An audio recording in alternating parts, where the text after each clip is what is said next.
안녕하세요. 저는 결혼 생활 10년이 되던 해에 남편과 이혼하고 다시 의사가 된 여자입니다. 지금은 친정에서 살면서 딸 하나와 아들 하나를 두고 있습니다. 제 전 남편은 서울대에서 박사학위를 받아 교수로 재직하는 사람입니다. 그리고 저희 시부모님은 두 분 다 옛날 분들답지 않게 대학을 졸업하신 분들입니다.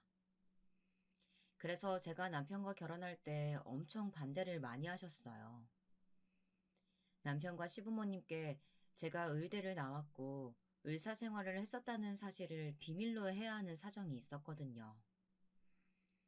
그 개인 사정이 도대체 무엇이었는지 궁금해 하실 분들이 많을 것 같아서 이야기 보따리를 풀어놓으려고 합니다. 여러분 잘 들어주세요. 저는 어릴 적부터 책 읽기를 좋아하고 공부를 잘했기 때문에 동네에서 수재라고 불리던 아이였습니다. 특히 수학을 좋아해서 과학고에 1등으로 입학했어요. 그리고 과학고에서 누구나 부러워하는 조기 졸업을 하고 서울대학교 의대에 진학했습니다. 그때까지는 제 인생이 탄탄테로를 걷고 있다고 생각했습니다. 저희 부모님조차 제가 서울대학교 병원에서 전문의로 계속 지낼 거라는 생각에 한치의 어긋남이 없으셨죠. 저도 이대로 계속 공부를 해나가면 의사가 되어서 서울대학교 의대가 제 직장이 될 것이라고 믿어 의심치 않았습니다. 그러던 어느 날이었습니다. 저는 응급실에서 일을 하던 중이었어요. 응급실에서 정신없이 환자들을 보는데 어떤 남자가 들것에 실려 들어왔습니다. 나중에 안 사실이지만 그 환자는 극단적인 선택을 시도했던 사람이었습니다. 저와 응급실 의사 두 사람이 그 사람을 살리려고 여러 처치를 하던 중이었습니다. 그 사람은 갑자기 무슨 힘이었는지 벌떡 상체를 세우고 제 목에 칼을 대더니 미친 듯이 소리치는 것이었습니다. 그, 그냥 나 내버려둬. 안 그러면 이 여자 찔러버릴 거야. 제발 나 죽게 내버려 두라고. 파괴하지 말고. 환자분 진정하세요. 일단 제발 저를 좀 놔주세요. 경찰 불러요 어서. 이 사람 눈 돌아서 무슨 짓 할지 몰라요. 제가 기억하는 것은 거기까지였습니다. 정신을 잃고 깨어나 보니 저는 병원 응급실에 목에 흰 붕대를 감은 채 누워 있었습니다. 그리고 제 옆에서는 저희 엄마가 울면서 자리를 지키고 있었습니다. 제가 희미하게 눈을 뜨니 엄마가 제 손을 붙잡고 오열을 하셨습니다. 어떡하니? 괜찮은 거야? 우리 딸 그 환자 때문에 죽을 뻔했어. 그 환자는 어떻게 됐어요? 그 사람은 마취제 주사 놔서 진정시키고 지금 깊이 자고 있어. 넌 걱정 말고 얼른 몸 회복할 생각만 해. 많이 놀란 것 같은데. 같이 일하던 레지던트의 말을 듣고서야 안심한 저는 또다시 잠에 빠졌습니다. 그리고 며칠 후 퇴원을 하긴 했지만 저한테는 정신적으로 큰 문제가 생기고 말았습니다. 그 사건 이후 칼에 대해 트라우마가 생겨버린 것이었습니다. 저는 메스를 잡으려고 하면 손이 덜덜 떨려서 수술도 하지 못하고 뾰족한 바늘이나 가위가 무서워서 간단한 처치조차 할 수가 없게 되었습니다. 병원에서 일을 하기엔 너무나 불리한 트라우마가 제 머릿속을 지배하게 되었어요. 저는 병원을 그만두어야 했지요. 병원을 그만두고 나서도 저는 큰 충격에 몇 날 며칠 잠도 못 자고 환청이 들리고 환영이 보였습니다. 방구석에 숨어서 벌벌 떨고 있었죠. 엄마, 제발 좀 내보내줘. 저기 그 사람 있어. 그 환자야. 제발 나 좀 살려줘. 그 사람이 내 목에 칼을 들이대고 있어. 엄마, 나 좀 살려줘. 저는 겁에 질린 채 허공을 향해 손을 내저으며 미친 듯이 엄마를 불렀습니다. 그런 저를 보면서 엄마는 기가 막혀서 아무 말도 못하고 팔을 휘저어대는 저를 온 힘을 다해 말리면서 눈물만 흘리셨습니다. 낮에도 커튼을 걷지도 않고 어두컴컴한 방 안에 틀어박혀 지내는 동안 저는 점점 날카로워지고 초췌해져 갔습니다. 밥도 못 먹고 잠도 제대로 자지 못하는 나날들이 계속되면서 저는 살도 10kg이 넘게 빠지고 눈 밑에는 다크서클이 짙게 끼어 있어서 누가 봐도 환자처럼 보였습니다. 수시로 고통을 호소하며 소리를 질러대는 저를 말리기엔 엄마 혼자서도 힘에 부치는 것 같았습니다. 아이고, 얘가 무슨 죄가 있어서 이렇게 고통을 받아야 한다는 거예요. 이러다 우리 정숙이 죽을 것 같아요. 어디든지 좋은 병원, 좋은 의사 있으면 찾아봐요, 여보. 그런 저를 보다 못한 부모님은 제 병을 낫게 하려고 정신병원에도 보내보고 여러 유명하다는 정신과 의사와 면담을 시켜보았지만 그 트라우마는 쉽게 낫지 않았습니다. 오히려 과도한 정신과 의사의 면담은 심적으로 점점 지쳐가기만 했습니다. 집에서 요리를 하려고 칼을 들면 그 남자의 환영이 떠올라서 칼을 쓰는 것에 거부감이 있는 상태였습니다. 억지로 참고 약도 먹었지만 여전히 제가 요리를 할 때면 손이 떨리는 것은 어쩔 수가 없어서 저는 요리를 웬만하면 하지 않았습니다. 저희 부모님은 제가 다시 정상적인 생활을 할 수 없을까봐 걱정을 많이 하셨고, 그 때문에 저에게 억지로 강요하거나 뭘 시키시는 것은 하지 않으셨습니다. 저는 집안에서 저희 부모님하고만 대하며 밖에 일절 나가지도 않은 채 폐인처럼 지냈습니다. 어쨌든 그렇게 마음이 방황하던 시기에 남편을 만났습니다. 남편은 서울대학교 인문대학에서 강의를 하는 교수였고, 저는 1년간의 폐인 같은 생활을 하다가 공황장애 약을 복용하며 조금씩 서울대학교 병원에서 다시 재활을 하려고 하고 있었습니다. 남편은 단정하고 냉철한 철학자 같은 사람이었어요. 제게는 없던 그런 부분에 끌려서 저는 남편에게 고백을 했습니다. 남편은 처음에는 제 고백을 거절했습니다. 그러나 제가 끈질기게 따라다니자 제 정성에 져서 저와 사귀게 되었습니다.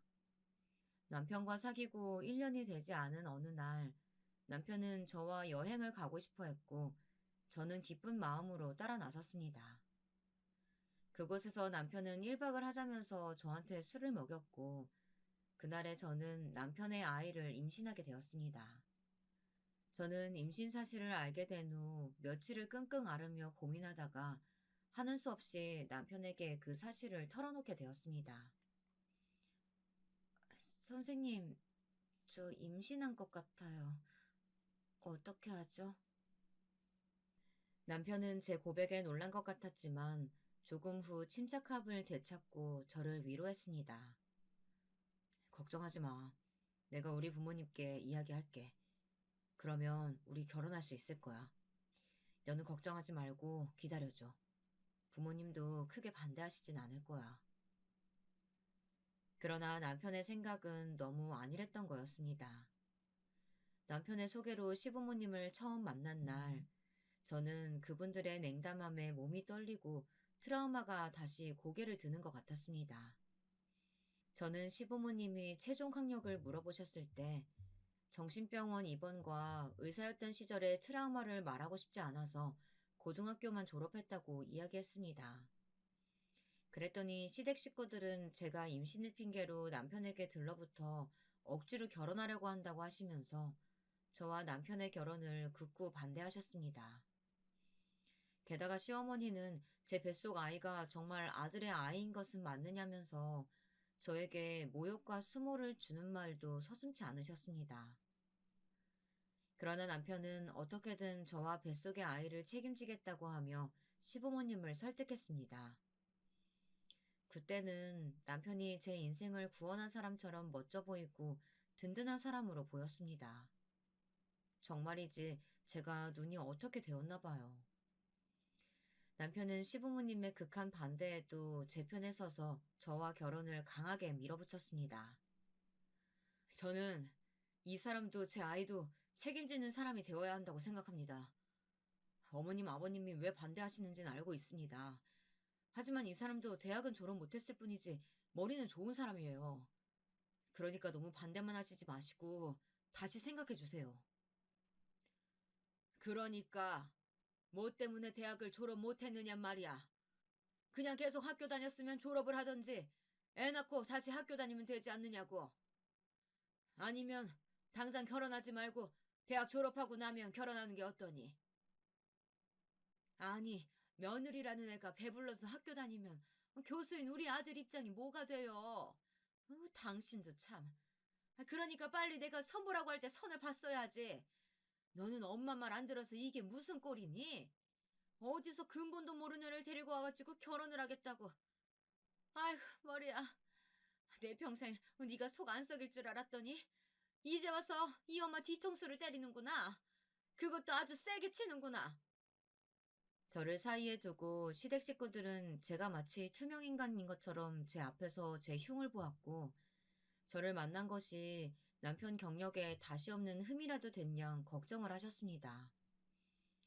그때 당시 저는 마음의 상처를 많이 받았습니다. 하지만 시댁 식구들에게 대놓고 티를 낼 수는 없었어요. 무슨 말을 듣는다 하더라도 그때는 어떻게든 남편과 결혼 승낙을 받아야만 했으니까요. 그래서 저는 입을 꾹 다물고 남편과 함께 시댁 식구들에게 무릎을 꿇고 제발 저를 받아달라고 부탁하는 수밖에 없었습니다. 그때라도 저는 도망쳤어야 했어요.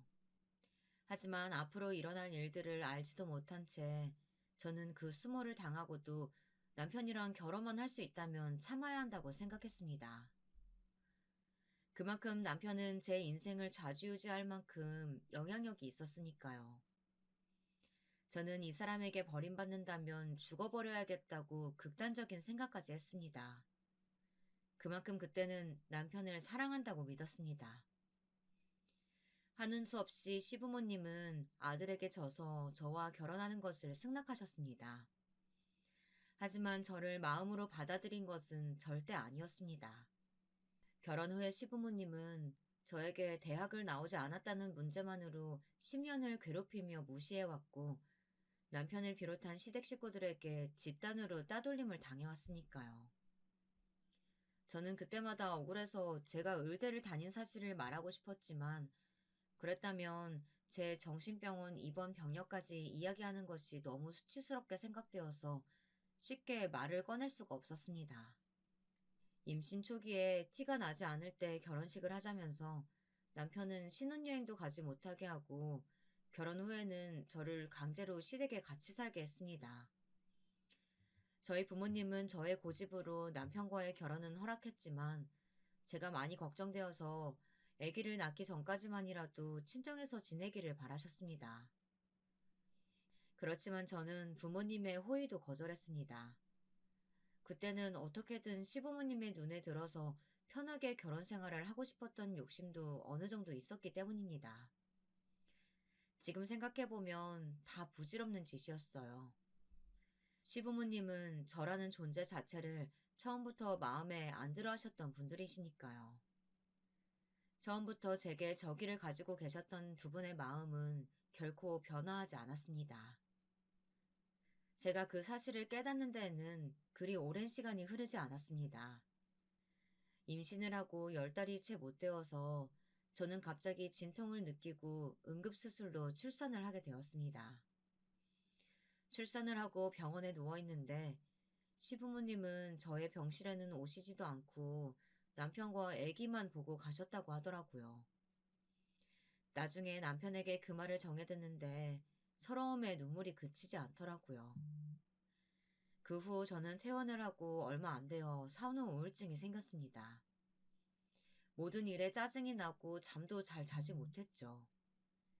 시부모님은 그 당시 큰 저택에서 사셨는데 저는 남편과 2층을 쓰고 시부모님은 1층에서 생활을 하셨습니다. 남편은 아기를 낳고 얼마 되지 않아서 논문에 몰두한다며 집에 일주일에 3번 정도 들어오는 등 거의 밖에서 자는 생활을 했습니다. 그래서 저는 제 딸을 거의 독방 육아로 키우게 되었습니다. 딸이 깨면 안고 있다가 잠들면 내려놓기를 반복하면서 하얗게 밤을 지새운 날이 계속되자 제 정신은 또 어둠에 갉아먹히기 시작했습니다. 저는 또다시 눈에 다크서클이 생기며 생기를 잃어갔습니다. 그러던 어느 날 제가 목류병 증세가 생겨서 밤에 잠이 덜 깬 채로 돌아다니니까 저녁 식사를 하는 자리에서 시어머님께서 밤중에 위층에서 삐걱삐걱 소리가 난다고 말씀을 하시더라고요. 글쎄요, 어머니 전 못 들었는데요. 위층에서 누가 걸어 다니는 것 같은 소리라고요? 너는 요즘 바쁘니까 집에 잘 들어오지도 않잖아. 못 들을 수도 있지. 새아기 넌 못 들었니? 아니면 혹시 네가 내는 소리 아니야? 아, 저는 아니에요. 어머니가 잘못 들으신 것 같아요. 어머니가 제 목류병을 알게 될까봐 저는 무조건 잡아떼고 보았습니다. 제발 어머니가 더 이상 추궁하지 않으셨으면 좋겠다고 생각했습니다. 다른 화제로 어머니의 시선을 돌리려고 했지만 역부족이었습니다. 단단히 화가 나신 듯한 어머니는 범인을 꼭 밝혀내시겠다고 하셨습니다. 안 되겠어. 내가 내일은 한번 밤새 망을 보던지 해야지. 너희 둘이 아니면 귀신이라도 돌아다닌단 말이야? 내 누가 그러는지 꼭 밝혀내고 말 거야. 저는 그런 어머니가 너무 두려웠습니다. 오늘 밤은 제발 자다가 깨서 걷지 않도록 정신을 똑바로 차리고 저 역시 잠을 자지 않기로 했습니다. 그런데 사람 일이 뜻대로 되라는 법은 없나 봅니다. 새벽 2시쯤에 도저히 저는 참지 못하고 아기 방에서 깜빡 잠이 들었고 눈을 감은 채로 돌아다니다가 어머니에게 팔을 붙들였습니다. 시어머니는 제가 거짓말을 했다며 펄펄 뛰고 화를 내셨죠. 이것 봐, 너잖아. 내가 그럴 줄 알았다니까. 아니, 그 뭐가 아니야. 이렇게 밤에 안 자고 제멋대로 돌아다니고 있구만. 어머니, 전 정말 몰랐어요. 믿어주세요.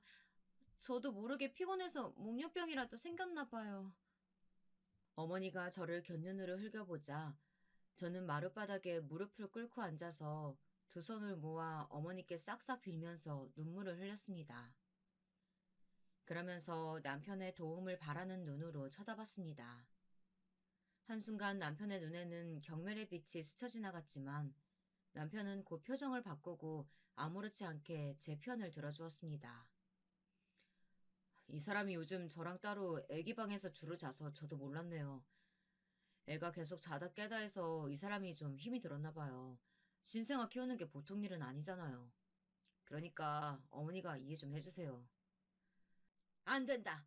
이런 몹쓸 병은 초장에 잡아야지. 계속 놔두면 더 나빠지기만 해. 이제부터 아기한테 모유 먹이지 말고 본유 먹이고 너는 밤에 제 시간에 자라. 습관 들 때까지 약 처방 받아서 먹던지 하고. 저를 위해서 하신 건 아니었겠지만 그때 어머니의 결단 덕분에 저는 더 이상 밤에 자다 돌아다니는 목류병 증세는 없어졌습니다. 그런 부분만큼은 어머니에게 고마운 마음입니다. 남편 역시 그때는 좀 쎄한 마음을 지울 수 없기는 했어도 제 편을 들어주어서 고마운 마음뿐이었습니다. 하지만 시부모님들뿐 아니라 남편의 여동생 역시 제가 대학을 졸업 못했다는 것 때문에 저를 깔보고 함부로 대하는 면들은 10년이 되는 결혼 생활 내내 지속되었습니다. 남편의 여동생은 변호사인데 서울대 법대를 수석으로 졸업한 인재였습니다. 남매가 둘 다 서울대를 졸업했으니 시부모님의 자식들에 대한 자부심은 굉장했던 것이 이해가 될 정도였습니다. 남편의 여동생은 제가 결혼한 지 5년 후에 결혼을 했는데 시누이의 시댁에서 아들이 변호사 며느리를 데리고 왔다면서 아무 일도 안 하고 시어머니가 해주는 밥 먹고 잘 쉬다 온다고 하면서 저에게 은근히 자랑질을 하는 것이었습니다. 그러면서 꼭 자기 친정에 오면 온갖 심부름은 다 저한테 시키는 것이었습니다. 그러면서 저를 위아래로 쳐다보는 우리 시누이는 정말 얄미운 여자였어요. 언니, 나 식혜 먹고 싶은데 좀 떠다 줄래요? 우리 시어머니는 제가 해달라는 건 다 해주시거든요. 아가씨, 여긴 아가씨 시댁이 아니에요. 그리고 난 아가씨 하녀가 아니고요. 그냥 본인이 갖다 먹어요. 아니, 뭐 그게 힘든 일이라고 그걸 안 해주니? 냉장고에 있는 거 꺼내서 따라주면 되는 거지. 우리 딸이 어릴 때부터 집안일을 해본 적이 없어. 그러니까 네가 식혜 좀 따다 줘라. 그것 봐요. 얌전히 우리 엄마가 시키는 대로 했으면 잔소리 들을 일 없잖아. 언니는 가만 보면 한 번 내 말을 꼬아들어서 더 몸이 힘들게 되는 거예요. 다음부터는 그냥 알아서 좀 해줘. 시어머니의 강압적인 명령에 저는 정말 싫었지만 시누이의 시중까지 들어야 했습니다. 옆에서 말리는 시누이가 더 밉다고 우리 시누이 역시 저를 깔보고 막대했습니다. 그렇게 시댁 식구들에게 당하고 사는 저를 보면서 제 딸은 저를 안쓰럽게 생각하고 있었나 봐요. 우리 딸이 10살이 되던 해에 저는 명절에 친정에 남편과 아이와 함께 와 있었습니다. 남편은 친구를 만나러 나갔었고 저는 제 딸을 데리고 방에 앉아서 어릴 적 앨범을 보고 있었습니다. 제 방에는 제가 결혼하기 전에 물건들이 그대로 변하지 않고 놓여 있었어요. 딸은 갑자기 제 무릎에서 일어나 벽장을 열더니 거기 있던 흰 가운을 꺼내 들었습니다. 엄마, 이게 뭐야? 의사 가운? 와, 여기 김정숙 엄마 이름 있네? 엄마 옛날에 의사였어? 딸은 제가 인턴 시절에 입었던 가운을 꺼내 들고 신기해하면서 자기 몸에 걸쳐 입어보았습니다. 그리고 거울에 자기 모습을 비춰보면서 자랑을 하는 것이었습니다. 그런 딸의 모습을 보고 있자니 눈물이 하염없이 나서 견딜 수가 없었습니다. 엄마, 나 어때? 정말 의사 같아? 나도 커서 의사 되고 싶어.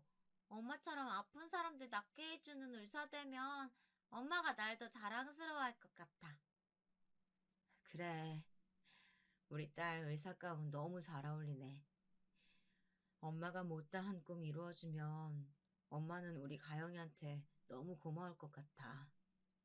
응? 엄마, 왜 울어? 이 의사 가운이 그렇게 슬픈 물건이야? 미안해.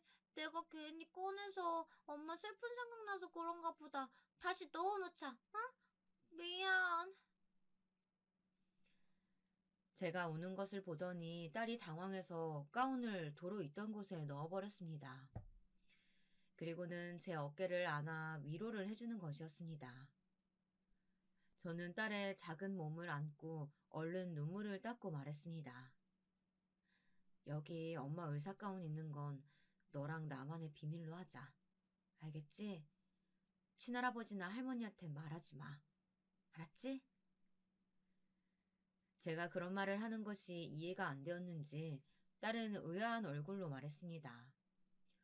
엄마가 의사였다는 건 자랑스러운 일이잖아. 그런데 왜 비밀로 해야 돼? 나 말하고 싶어질 것 같은데. 친구들한테 자랑도 하고 싶고 할머니한테도 말하고 싶어. 엄마 무시하지 말라고. 할머니도 엄마 의사였다는 거 알면 다시는 무시하는 말 못하실 거야. 그건 안 돼. 의사했을 때 엄마가 잊고 싶은 것들이 있었어. 그래서 의사였던 시절이 행복하지 않았기 때문에 그래. 그러니까 아빠나 친할머니한테 절대로 말하지 마. 알았지?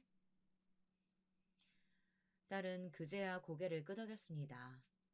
하지만 얼굴은 여전히 영문을 모르는 듯한 표정을 짓고 있었습니다. 저는 그 아이가 뭔가 더 물어보기 전에 딸을 데리고 급히 방을 나왔습니다. 제가 이 집에서 10년간 당했던 무시와 조롱을 어떻게 하면 한 번에 깨뜨릴 수 있을지 그런 시원한 한 방이 필요했습니다. 신혼 시절부터 시부모님은 잊을만 하면 저에게 말씀하시곤 했습니다. 이제라도 다시 대학 수학 능력 시험을 보라고요. 고졸 며느리가 어디 가서 말하기도 창피하다는 이유 때문이었죠. 시어머니는 대학 동기들과 가장 길게 만남을 유지해오고 계셨습니다. 1년에 한 번씩 동창회에 나갔을 때마다 다들 며느리들을 자랑하느라 다른 친구들은 침이 마르는데 시어머니 본인은 거기에 낄 수 없다는 것이 그 이유였습니다. 얘, 내 친구들 며느리들은 다들 대학은 최소한 나왔더라. 그리고 유학 가서 미국 명문대 나온 애들도 있더라.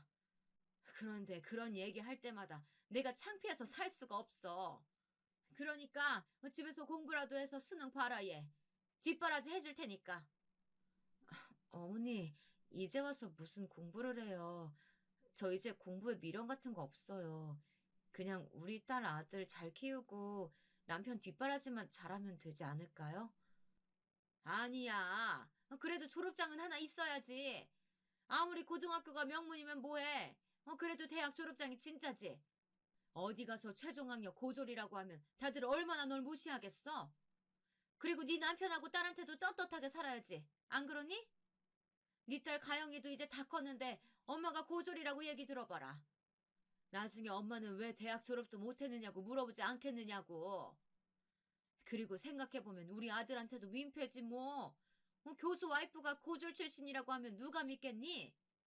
내 아들이랑 조금이라도 수준 맞으려면 대학 졸업장은 필수로 있어야 돼. 시어머니는 오히려 어머니나 아버님이 그런 저를 무시하고 막대하고 계시는 것은 생각도 안 하시고 그렇게 사람 마음에 비수를 꽂는 말씀을 잘도 하시는 것이었습니다. 저는 그런 시어머니의 막말을 듣고 있자니 점점 화가 나서 저도 모르게 어머니께 말대꾸를 하고 말았습니다. 어머니, 오히려 어머니가 저를 더 무시하고 막대하시는 것 같아요. 다른 사람들은 저한테 그렇게 막말하지도 않고 제가 고졸인지 대졸인지 그런 거 신경조차 안 써요. 오직 어머니 아버님만 저한테 학력이 어떠니 대학을 못 나왔느냐 하면서 그러면서 스트레스 주시잖아요. 저 앞으로 그런 말 집안에서 안 듣고 살고 싶어요. 저 이 집에서 10년 동안 살면서 정말 미쳐버릴 것 같은데 계속 참고 살고 있었어요. 그런 줄 아시면 제발 배려 좀 해주세요, 어머니. 뭐라고? 아니, 너는 시어머니한테 막말하는 거니, 지금? 내가 널 언제 무시했다고 그래? 그래, 백보양보해서 내가 너한테 대학 못 나왔다고 뭐라고 하기는 했다 쳐. 네가 그렇게 말귀 못 알아듣는 배움 짧은 아이였어도 내가 그랬을까? 그래도 네가 고등학교 때까지는 공부도 잘했고 머리 좋은 애였다는 걸 알아서 아까워서 그런 거야. 네 지식이 아까워서 그 시어머니가 그런 소리 좀 한 거 가지고 그것도 이해 못하고 말댔구나 하고. 행여나 네 딸이 그런 네 못돼먹은 행동 보고 본받기라도 하면 어떡하려고 그러니? 아이고, 애들 앞에선 찬물도 하나 제대로 못 마신다고 하더니 내가 네 딸 배울까봐 뭐 이런 소리도 더 못하겠다. 그러자 자기 방에서 공부하고 있는 줄 알았던 딸이 저와 시어머니의 말다툼 소리를 듣고 뛰쳐나왔습니다. 딸은 할머니에게 씩씩거리면서 소리를 쳤습니다. 제가 꼭 비밀로 해달라고 한 그 말을 말이에요. 저는 심장이 튀어나올 만큼 놀랐습니다. 할머니, 우리 엄마한테 무슨 말 하시는 거예요? 우리 엄마 서울대학교 다니던 의사였어요. 사실대로 알지도 못하시는 건 할머니라고요. 할머니야말로 우리 엄마한테 막말하지 마시라고요. 저는 딸의 폭탄 선언에 얼른 달려가서 딸의 입을 막고 그만하라고 눈짓을 했습니다. 시어머니는 제 딸의 말에 눈을 휘둥그렇게 떴습니다. 그리고 저를 노려보면서 말씀하셨습니다. 아니, 너 애한테 거짓말까지 했니? 아무리 네 학력이 컴플렉스라고 해도 그렇지. 믿을 만한 말을 거짓말로 해야 속아 넘어가지. 네 딸은 뭐 어떻게 속일 수 있어도 이 시어머니까지 속일 생각을 하다니. 깜찍한 것도 정도가 있지. 저는 속으로 안도의 한숨을 쉬었습니다. 어머니에게 거짓말을 한다는 오해를 받는 게 차라리 낫다고 생각했으니까요. 하지만 제 딸은 억울해서 못 견디겠다는 듯이 입을 막고 있던 제 손을 떼어내더니 절대로 말하지 말라고 다짐까지 받아놓았던 그 비밀을 소리치고 말았습니다. 엄마 왜 그래? 왜 그렇게 당하고 살아? 사실은 아니잖아. 엄마 흰 의사 가운 있는 거 나 엄마 방에서 다 봤어. 그런데 왜 친할머니한테 말하지 말라고 하는 거냐고. 저는 얼른 딸을 데리고 안방으로 들어가서 혼을 내기 시작했습니다. 저와의 약속을 상기시키며 딸을 엄하게 입단속시켰습니다. 가영아, 엄마하고 약속했잖아. 그런데 왜 할머니 앞에서 그런 말을 해? 할머니가 아시면 엄마 또 야단 맞아. 거짓말한다고 매도당하고. 그런 거 다 봤으면서 왜 하지 말라고 했던 말을 해. 그러자 딸이 갑자기 울음을 터뜨리는 것이었습니다. 그러면서 엄마가 할머니에게 무시당하는 것이 마음에 걸려 견딜 수가 없다고, 그럴 때마다 제가 불쌍했었다고 털어놓는 겁니다. 게다가 남편까지도 저한테만 말을 안 할 뿐이지 딸에게는 저를 깔보는 말들을 했다고 하는 겁니다. 아빠가 그랬어. 엄마처럼 대학 그만두고 싶지 않으면 남자친구도 아빠가 허락할 때까지 만들면 안 되고 공부만 하라고. 학원 열심히 안 다니면 나도 엄마처럼 된다고. 그런 말 들을 때마다 아빠한테도 말하고 싶었어. 엄마 사실 의사였다고. 아빠가 깔봐도 될 만큼 머리 나쁘지 않다고. 그리고 아빠한테 엄마한테 사과하라고 말하고 싶었다고. 나 정말 엄마가 너무 불쌍해 보여. 이 집안에서 엄마는 맨 끝이야? 왜 그렇게 살아? 나 같으면 이미 집 나갔어. 멀리 도망갔을 거라고. 딸에게서 그 말을 듣는데 도저히 믿을 수가 없고 하늘이 무너지는 것 같았습니다. 시부모님만 학력 문제로 저를 마음에 안 들어 하시는 줄 알았고, 저는 그것만 참고 살면 별 문제는 없다고 안일하게 생각했던 거였습니다. 마음속으로는 남편조차 저를 무시하고 있었던 걸 전 꿈에도 몰랐습니다. 그래도 한때 사랑했던 사람인데 저에 대해 아무것도 아닌 사람처럼 무시하고 살았다는 게 소름이 끼치도록 무서웠습니다. 저는 이제 남편을 비롯해서 이 시댁 식구들에게 더 이상 무시당하며 살고 싶은 마음이 들지 않았습니다. 저는 굳게 이혼할 결심을 하고 딸에게 말했습니다. 가영아, 이제 더 이상 엄마는 아빠와 같이 살 수가 없어. 친할머니도 엄마 무시하고 이 집에서 엄마를 무시하고 살지 않는 사람은 가영이 너 하나뿐이야. 엄마는 아빠랑 이혼해야겠어. 엄마를 따라올래? 딸은 제 결심을 찬성해주면서 고개를 끄덕였습니다. 그리고 제 손을 꼭 잡아주었어요. 그때는 작은 딸의 손이 얼마나 위로가 되고 힘이 되었는지 모르겠습니다. 그래, 엄마. 나도 외갓집이 더 좋아. 이 집에서 사는 거 숨이 막혀. 아빠도 친할아버지도 싫고 고모도 너무 싫어. 친할아버지 집에선 모두가 엄마를 하녀처럼 대해. 아빠도 고모도 자기네들 서울대 나왔다고 엄마를 깔보고 무시하는 태도만 보이고. 난 그런 게 너무 싫어서 명절에 고모가 오는 것도 싫었어. 할머니가 고모 앞에서 엄마 야단칠 때마다 얼마나 슬펐는 줄 알아? 엄마, 아빠랑 헤어져. 그리고 우리 동생이랑 셋이서 외갓집 가서 살자, 어? 저는 딸을 꼭 끌어안고 눈물을 흘리며 고개를 끄덕였습니다. 그리고 당장 친정엄마에게 전화를 했습니다. 엄마, 잘 지내셨어요? 너무 오랜만이죠. 다른 게 아니라 내가 남편하고 이혼하고 만약 다시 친정집으로 돌아가게 되어도 엄마는 괜찮으시겠어요? 그럼 언제든 돌아와. 우리 딸 그 집에서 눈칫밥 먹고 10년 동안 마음고생한 거 이 엄마도 다 느끼고 알고 있었어. 언제든 돌아오고 싶으면 돌아와도 돼. 여기서 너한테 뭐라고 할 사람 아무도 없으니까. 네 애들 데리고 집으로 와라. 너무 힘들어하지 말고. 알았지? 제가 엄마에게 그냥 하는 하소연이 아니라 정말로 남편과 이혼할 거라고 하니까 엄마는 언제든 돌아오라며 주저하지 않고 제 편을 들어주셨습니다. 친정 부모님까지 내 편이니 저는 더 이상 미룰 생각이 없었습니다. 오늘이야말로 남편과 결판을 낼 거라고 생각했습니다. 더 이상 참지 않아도 된다고 생각하니까 새 힘이 솟아나는 것 같았습니다. 그날 저녁 웬일인지 집에 일찍 들어온 남편에게 저는 조용히 물었습니다. 당신 솔직하게 말해봐요. 나한테 하고 싶은 말 없어요? 내가 무게를 잡으면서 남편의 눈을 똑바로 보자 남편은 잠시 흠칫하더니 곧 아무렇지 않은 표정으로 농담을 던지는 것이었습니다. 왜? 당신이야말로 무슨 드라마를 보고 나한테 하고 싶은 말이라도 있는 거야? 그러니까 무슨 드라마든지 좀 그만 보라고. 당신이 현실과 상상 잘 구분을 못하니까 우리 엄마도 당신한테 잔소리 하시는 거 아니야.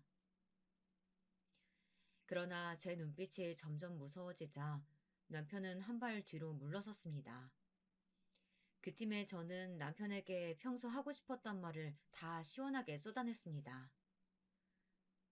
당신, 내가 대학 졸업장 없다고 우리 딸한테 내 흉 본 거 맞아? 그리고 어머님, 아버님께 내가 무식하고 배운 거 없어서 나랑 같이 사는 거 힘들지만 맞춰주는 거라는 말도 했어? 난 당신을 믿었어. 비록 당신 어머니, 아버지가 나를 탐탁지 않게 생각하고 계신 거 다 알지만 난 당신만은 적어도 내 편이라고 믿었다고. 그런데 당신도 나를 깔보고 흉봤었다면서 그것도 내 딸한테 그런 말을 하다니. 당신 좀 머리가 어떻게 된 거 아니야? 제가 무서운 눈을 하고 치조하듯 말하자 남편은 기분이 나빴던 모양이었습니다. 분노로 얼굴이 울그락불그락해져서는 남편은 도대체 누가 그런 말을 하느냐고 화를 내면서 저에게 물었습니다. 우리 엄마가 그런 말 했을 리 없고 가영이가 그랬어? 내 이놈의 기집애를 그냥 엄마한테 할 말 안 할 말이 따로 있지. 그건 내가 걔한테 화가 나서 한 말이야. 당신을 절대 깔보거나 흉보려는 의도로 했던 것도 아니고 아니 만약에 내가 그랬다고 쳐도 당신이 졸업 못했다는 사실은 변함이 없잖아. 그러게 내가 애들 어릴 때 다시 공부하라고 했잖아. 엄마도 나도 그걸 얼마나 바랬었는데. 되려 저에게 큰 소리를 치면서 뻔뻔하게 나오는 남편에게 저는 크게 실망했습니다. 그래서 저도 저절로 남편에게 목소리가 크게 나오더군요. 당신한테 이야기하기에는 너무 못나 보이고 내 자신이 초라해져서 그런 거였어. 어머님이 나한테 막말하시고 무시하시고 그런 말들 그냥 참아 넘겼어. 그렇게 10년을 살았어. 이젠 더 이상 그렇게 못 살겠어. 우리 가영이가 나보고 불쌍하대. 엄마 불쌍해서 못 살겠대. 그리고 나한테 이혼하려고 말해준 것도 가영이야. 우리 딸이 말해주지 않았으면 난 당신을 좋은 남편으로 오해하고 고마우면서 살 뻔했잖아. 그건 생각만 해도 끔찍하다. 이제 나도 내 트라우마 좀 극복하고 당신 집안에서 벗어나서 내가 하고 싶은 일 하면서 살 생각이야. 그러니까 당신도 이제 그만 나랑 이혼해줘. 기다려, 거기서! 어딜 간다는 거야? 돌아오지 못해? 저는 남편이 항변하는 말 그 어떤 것도 들리지 않았습니다. 마지막으로 그 말을 남기고 딸과 아들을 데리고 친정으로 짐을 싸서 돌아왔습니다. 그리고 다시는 시댁에 돌아가지 않았습니다. 제가 돌아오니 저희 부모님이 눈물을 흘리면서 저를 따뜻하게 맞아주었습니다. 제가 울면서 엄마에게 안기자 친정엄마는 한참 동안 제 등을 쓸어주시면서 상심한 저를 위로하셨습니다. 내가 너 결혼할 때부터 마음이 조마조마했는데 그 집에서 그렇게 푸대접 받으면서 살았다는 말을 들으니까 얼마나 속이 상했는지 몰라. 잘 왔다 정수가.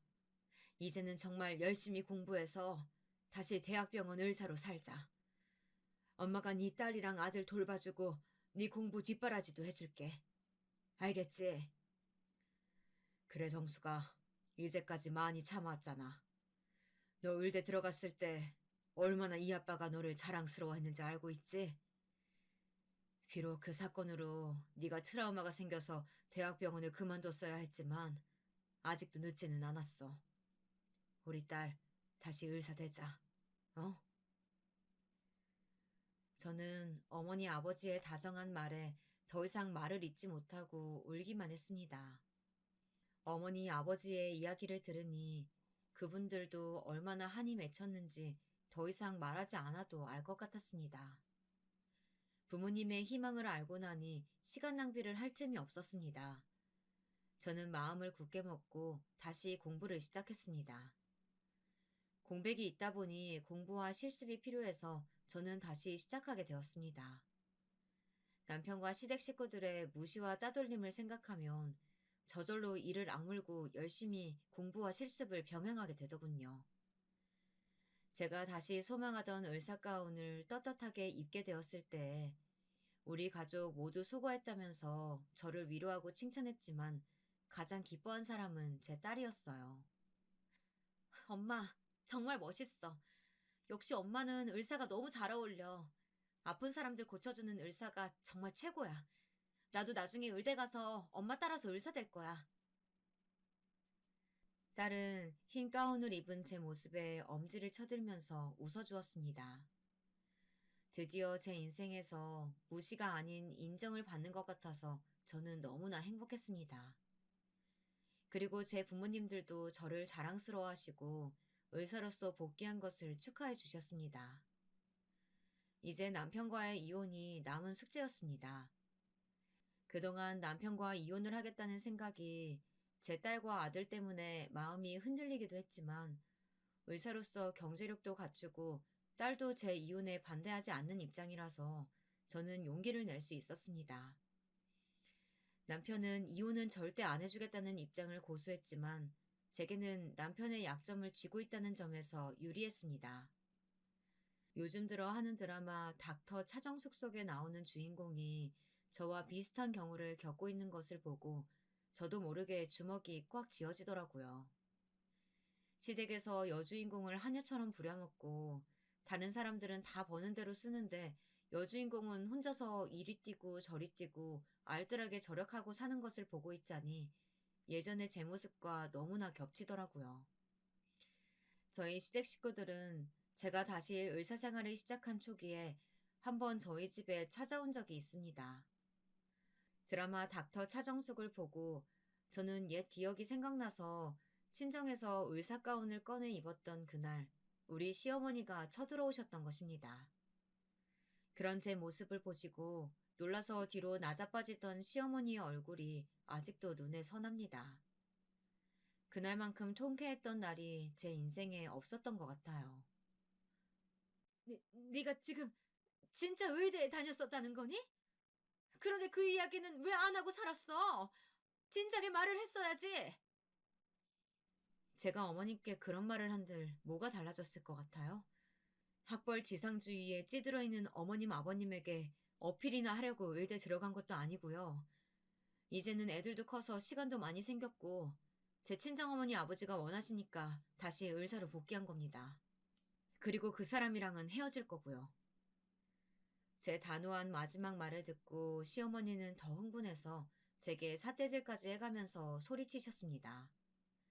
험악하게 눈을 부라리며 달려드는 시어머니를 제게서 몸으로 맞고 계셨던 건 다름 아닌 저의 친정엄마였습니다. 아니 너는 우리가 너를 받아준 은혜를 원수로 갚니? 지금 와서 왜 이혼을 하겠다는 거야? 나도 내 며느리 의사라고 동창들한테 자랑거리가 생겼는데 지금 와서 이혼하겠다는 이유가 뭐니? 그 이혼 이 시어머니가 허락할 것 같아? 밑도 끝도 없는 이혼이라니 우리 집에선 용납 못한다. 은혜라고요? 말도 안 되는 소리 하지 마세요. 저는 시댁에서 살면서 한 번도 은혜를 받았다고 생각해 본 적이 없어요. 제가 무슨 말을 하든 항상 제게 돌아오는 건 차가운 냉대와 무시뿐이었잖아요. 어머니가 뭐라고 말씀하셔도 저는 지금 당장 남편하고 이혼할 겁니다. 다시 의사 되기로 한 것도 우리 가영이한테 떳떳한 엄마가 되고 싶어서 그런 거예요. 제가 왜 어머니 허영심 때문에 다시 의사가 돼야 되나요? 제가 원하고 제 부모님이 원하시기 때문에 다시 의사로 돌아간 거예요. 남편도 저를 무시하면서 겉으로는 안 그런 척하고 있었던 거 아세요? 그까지 최종 학력이 도대체 뭐라고 그렇게까지 사람을 무시하고 따돌리셨어요? 그러니까 이 사태는 어머니가 허영심 때문에 스스로 만드신 거예요. 이제 돌아가세요. 남편도 어머님, 아버님도 다시는 보고 싶지 않으니까요. 저는 제 의사 가운 입은 모습을 보고 뒤로 넘어간 남편과 시어머니를 두고 딸과 함께 방으로 들어와 버렸습니다. 생전 처음 보는 저의 무례한 말과 태도에 시어머니는 흥분으로 거품을 물었습니다. 그런 시어머니는 무시하고 제 친정엄마는 남편에게 시어머니를 모시고 집으로 돌아가라고 말했습니다. 저를 데리고 가기 전에 나갈 수 없다는 시어머니를 달래서 친정집을 나오던 남편에게 친정엄마는 이제껏 마음에만 담아두었던 말을 시원하게 다 내뱉으셨습니다. 자네한테 실망했으니 우리 정숙이랑 양육권 다툼할 생각 말고 깔끔하게 헤어져 주게나. 우리 딸이 그 집에서 당한 수모와 고통을 생각하면 자네를 용서할 수가 없지만 이제라도 제자리로 돌아오겠다는 우리 딸의 결심에 나도 힘을 보태줄 생각이네. 그러니 위자료 내놓고 깨끗하게 헤어지게. 그게 무슨 말씀이세요? 아내랑 헤어지는 것도 억울한데 제가 왜 위자료까지 줘야 합니까? 아내와 헤어지는 것도 왜 장모님의 허락을 받아야 되냐고요? 저 소송으로 갈 겁니다. 제가 잘못한 거 없으니까 이혼은 못 할 거예요. 뭐라고? 자네가 이렇게 뻔뻔한 사람이었는지 정말 몰랐네. 당장 이 집에서 나가! 다시는 보는 일 없었으면 좋겠네. 친정어머니는 남편의 태도에 기가 막혀서 혀를 차셨습니다. 결혼하고 사는 동안 그렇게 무시하고 집안일에 도움도 준 적이 없으면서 잘못한 게 없다니 남편의 주장은 뻔뻔하기 그지없었습니다. 하지만 저는 남편과 이혼할 버젓한 명분이 있었습니다. 왜냐하면 저는 시댁 식구들 누구도 눈치채지 못한 남편의 부정을 다 알고 있었거든요. 남편은 가영이가 5살 되었을 때부터 자주 학회에 참석한다고 하면서 젊은 학과 여자 조교와 며칠씩 여행을 다녀오고 낮에는 강의가 없는 날에 모텔을 다녀오기도 하는 등 바람을 피우고 있었습니다.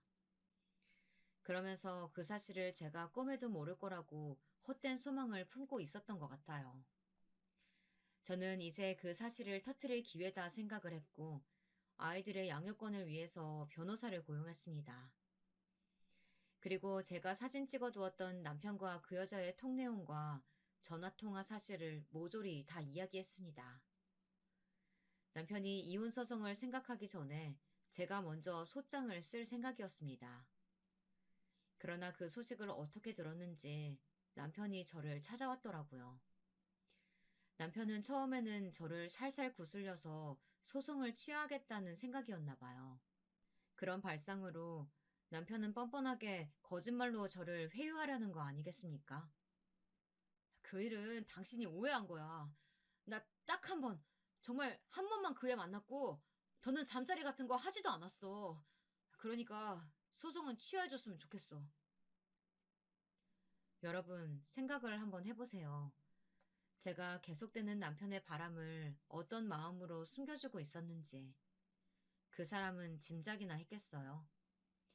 저는 이 순간만 기다려온 사람이었거든요. 저는 남편의 얼굴에 대고 조용히 으르렁거리듯 말했습니다. 나 그 여자 만났어. 당신 교수실에서. 언제부터였는지도 알아. 우리 가영이가 5살 때부터 당신 그 여자랑 바람 피운 거 다 알고 있었지만 당신한테 이야기하지 말라고 했어. 나 만났다는 거 그 여자가 말 안 했지? 내가 부탁했어. 나중에 당신 약점으로 써먹으려고 말하지 말라고 했던 거야. 마음 같아선 그 여자도 같이 가정 파탄 책임 물어서 소송하고 싶은데 꾹 참고 있는 거야. 저는 그동안 차곡차곡 모아두었던 사진들과 통 내용들을 증거로 남편의 눈앞에 들이댔습니다. 그러면서 그 여자와의 불륜을 다 알고 있다고 폭로하자 남편의 얼굴이 새파래지더니 꽁지가 빠져라 하고 달아났습니다. 그래서 저는 이혼 변호사와 함께 법정에 서는 일은 없게 되었습니다. 정말 다행인 일이죠. 남편은 꼼짝없이 양육권을 저에게 넘기고 제가 달라던 위자료도 어떻게 했는지 모르지만 3억을 마련해 주었습니다. 자기가 학과 조교랑 바람 피우는 사실이 시부모님의 귀에 들어가는 것만은 어떻게든 막고 싶었나 보더라고요. 저와 남편의 이혼은 합의로 원만하게 이루어졌습니다. 그 이후 남편과 시댁 식구들은 더 이상 저를 찾아와서 괴롭히지도 않았고 다시 연락도 하지 않았습니다. 지금 저의 딸은 중학생이 되었습니다. 학부모들은 다들 중2병이 무섭다고 말하지만 아직 우리 딸은 저에게 너무 착한 딸입니다. 밤낮 가리지 않고 의사일 하는 엄마에게 힘이 되어주고 너무 바빠서 잘 챙겨주지 못해도 웃으며 엄마를 응원한다고 말하는 제 딸이 얼마나 사랑스러운지 모르겠습니다. 정신없이 몰아치는 환자들과 야근에 시달려도 요즘은 제 인생에서 가장 행복한 나날입니다. 이제는 제 마음에서 칼에 대한 트라우마도 어느 정도 극복이 된 것 같고, 환자들을 보면 얼른 이 고통에서 내 힘으로 해방시켜주고 싶다는 생각이 차오릅니다. 여러분, 제가 하고 싶었던 말은 아직 늦었다고 생각하지 말고 하고 싶었던 일이 있다면 꼭 이루시길 바란다는 것입니다. 하물며 시댁 식구들 때문에 본인이 하고 싶은 일을 미룬다는 건 정말 바보 같은 일이라고 생각합니다. 저도 저의 꿈과 하고 싶었던 일을 10년간 억압받으면서도 참아왔습니다. 더 이상은 그렇게 살고 싶지 않았고, 그렇기 때문에 남편과 이혼을 선택했습니다. 이혼한 게 무슨 자랑이냐 하고 생각하실 분들도 있으시겠지만, 맞지 않는 시댁 사람들과 부대끼면서 마음고생을 하느니, 저는 이혼한 걸 절대로 후회하지 않습니다. 딱 한 번뿐인 인생인데, 남들의 말과 행동에 휘둘려서 생기 없게 사는 것을 선택하시겠습니까? 여러분 같으면 어떻게 하시겠어요? 그럴 필요는 없다고 생각합니다. 부당한 대우를 받으면서까지 남의 눈치 볼 일은 아니라는 겁니다. 개인의 정신 건강에도 더 좋지 않고요. 자기 자신을 사랑해야 가족도 사랑하고 더 나아가 남들도 불쌍히 여기고 선한 마음을 널리 퍼뜨릴 수 있을 것이라고 생각합니다. 자기 마음이 괴롭게 느껴지면 남들에게 신경 쓸 여유가 없게 됩니다. 살아가는 길목에 어떤 장애물이 있다고 해서 계속 참기만 하면 마음의 병은 더 깊어집니다. 그러니 인생을 살면서 하고 싶은 일은 다 하시길 바래요. 그리고 자기를 무시하는 사람들에게 절대로 참지 마시고 큰 목소리를 내세요. 내가 참는다고 해도 그 사람들은 제 마음을 알아주지 않습니다. 오히려 아무 죄책감 없이 더 못살게 나를 괴롭힐 뿐입니다. 그런 사람들 때문에 여러분의 인생을 낭비하고 후회를 남겨서는 안 되지 않겠어요? 여러분, 오늘의 제 이야기는 여기까지입니다. 저의 이야기는 어떠셨나요? 여러분도 살면서 중간에 그만두거나 하고 싶은 일을 못하고 의지가 꺾인 일이 있다면 그것을 꼭 이루어 보세요. 저는 늦지 않았다고 말하고 싶습니다. 그러니까 지금이라도 시작하세요. 자기가 하고 싶은 일은 나이가 몇이 되었든 간에 다시 생각나는 법이니까요. 저는 요즘 다시 의사 일을 하면서 보람을 많이 느끼고 있어요. 저를 의지하는 환자들의 표정에 점점 희망의 빛이 떠오르고 저에게 수술을 받아 병이 호전된 환자들이 퇴원을 했어도 가끔 저를 찾아와서 감사 인사를 하는 날은 너무나 기분이 좋아져요. 저도 사회에서 쓸모 있는 일을 하고 있는 사람이라는 생각에 저절로 어깨가 으쓱해진답니다. 그리고 요즘은 제 선배나 후배들이 저를 대하기 힘든 선배나 팀에서 짐과 같은 존재로 여기지 않고 제 실력에 따라 동등한 동료로 생각해주니 얼마나 고마운지 모릅니다. 같이 연구하고 병에 대해 토론할 때 저를 업신여기지 않고 따돌리지 않는 분위기가 저는 너무나도 행복합니다. 몇십 번의 외과 수술과 몇 년의 의국 생활을 하다 보니 의사일도 동료들도 익숙해지고 점점 자신감을 키워가는 저의 성장을 올곧게 마주할 마음의 여유까지 생겼습니다. 현재 제 생활을 돌아보면 꼭 참는 것이 미덕만은 아니라는 생각이 듭니다.